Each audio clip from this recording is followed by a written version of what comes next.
Welcome back to the Daily Stack. Today, it's September 3rd, 2025. Quick disclaimer, this is entertainment, not financial advice. If you remortgage your grandma's house to go long on a token named WLFI because it looks presidential, that's on you. Don't DM me crying when your stack looks like a Celsius balance sheet. Let's get into it. Yeah, blockchain buzzing, street still hustling, wallet on my phone, but my mind stay juggling. Satoshi dreams, schemes in the shadows, digital dough, dodging wolves in the gallows. Ether flipping, I'm stacking on the gas fee, mining through the dark, ain't nobody gonna tax me. Alright, let's talk about the absolute circus going down in crypto today. Between exchanges going public, meme coins launching like SpaceX payloads, and the Trump family finally ending up 5 billion richer off a token drop, you'd think we were in the third act of a bull run movie. But no, we're in act 2, and things are getting spicy. First up, Bitcoin is flexing again, and we're hovering around $111,382, just under 1% on the day. The low was around $107,500, which, let's be real, was starting to make people sweat, but it bounced back harder than your favorite rug pull NFT after a celebrity pump tweet. Ethereum is chilling at $4,314, still playing second fiddle, with intraday highs around $4,414 and a dip to $4,236. XRP flatlined around $2.81. Solana, still the favorite child for devs who think speed is everything and decentralization is a suggestion. Doge, woofing quietly in a corner somewhere. The total market cap is cruising between 3.8 and 3.91 trillion, up roughly 2% on the day. Trading volume thick, around 160 to 180 billion, which means the market's awake. And Bitcoin dominance, creeping up again, brushing 57 to 58%. The king is reminding everyone who's boss.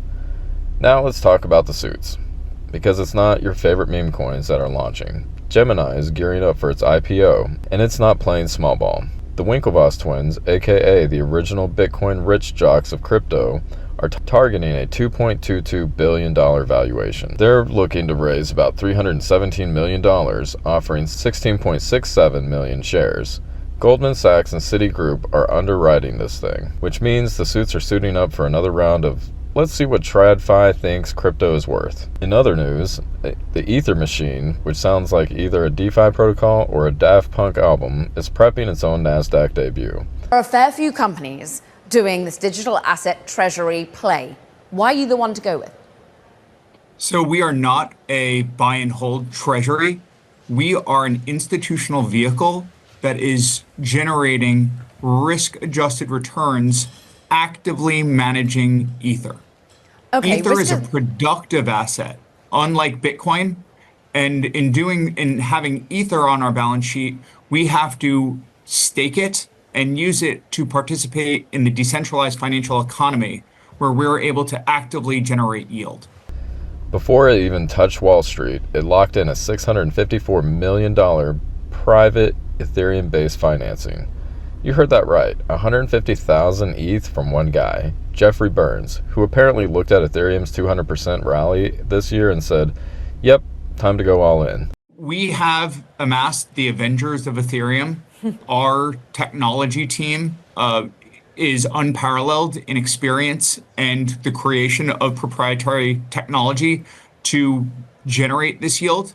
And basically, we're able to outperform the exchange-traded funds that don't have yield and the ETPs that are only able to participate 50% capacity in staking.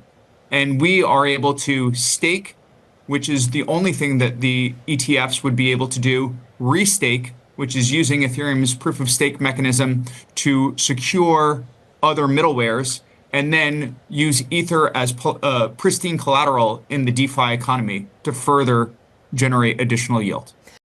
Now, the project holds over 495,362 ETH, plus 367 million fiat to burn. So yeah, IPO coming next quarter. Watch for the smoke. But let's shift gears. This is what everyone's actually talking about. WLFI, you know, the World Liberty Financial Token. You might know it by its more honest name, Trump Coin. This thing launched publicly today and immediately caused the crypto equivalent of a MAGA rally on chain. The Trump family holds 25% of the supply, And although the tokens are locked tighter than boomers' 401k, the paper valuation of their stash is already sitting around $5 billion. You think meme coins are wild? Try mixing memes, politics, and populism with a sprinkle of tokenomics, and it's like Alex Jones designed a layer 1. Even more insane, WLFI futures open interest is closing in on $950 million. That's almost $1 billion in speculation on a token that may or may not exist just to fund campaign t-shirts and legit bills. Now back to some less political degeneracy. Remitix is calling itself XRP 2.0 and raised over $23.2 million in pre-sale. It claims to be the future of remittances and is branding itself as PayFi. I don't know what that means, but they're live on Bitmart and LBank, and every DGen group chat now has everyone saying, bro, this is the next Ripple, I swear. Speaking of next, Bitcoin Hyper is one to watch. It raised $13 million and claims to be the layer 2 for Bitcoin. It uses Solana Virtual Machine. Pause. You heard that right. Bitcoin, Solana, in the same protocol. You might think we're in a sci-fi movie, but no. It's just another Tuesday in crypto. Also exploding today, Memecore. No, not a heavy metal band. It surged 33.7%, while the WLFI gained 18.6% before the inevitable cooldown. Meme season isn't just here. It evolved. It's meme cycle time. Dog with Hat, Floki, Snort, and a new one called Moonbull are showing strong tails. Pun fully intended. Degens are rotating between coins faster than your uncle changes the subject at Thanksgiving when someone mentions tax. But it's not all moonshots and IPO buzz. We've got hacks, big ones. Venus Protocol just took a hit for $27 million, and Bunny XYZ just got drained for $8.4 million. Split between Unichain and Ethereum losses, that puts August total damage from hacks at $163 million.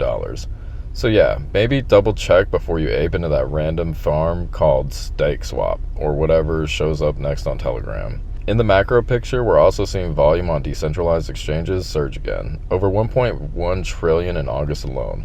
That's trillion, with a T. If you thought DEXs were dead, they're very much not. They're just quietly flipping switches while everyone stares at ETF tickers. And Ethereum? Up 200% in just 5 months. That ultrasound money meme might actually be earning its stripes. Institutions are buying in, ETFs are funneling capital, and the whole Ethereum is digital oil thesis is resurfacing like it's 2021 all over again.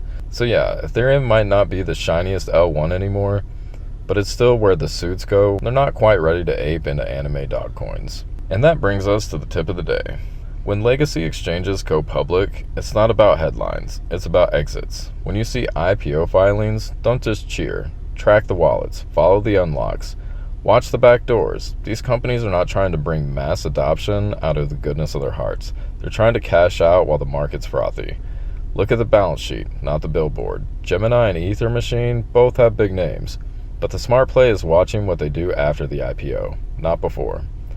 So what did we learn today? Bitcoin's still the top dog, Ethereum's reminding people why it matters, and the entire altcoin market is swinging between meme coins and macro plays faster than you can refresh your portfolio.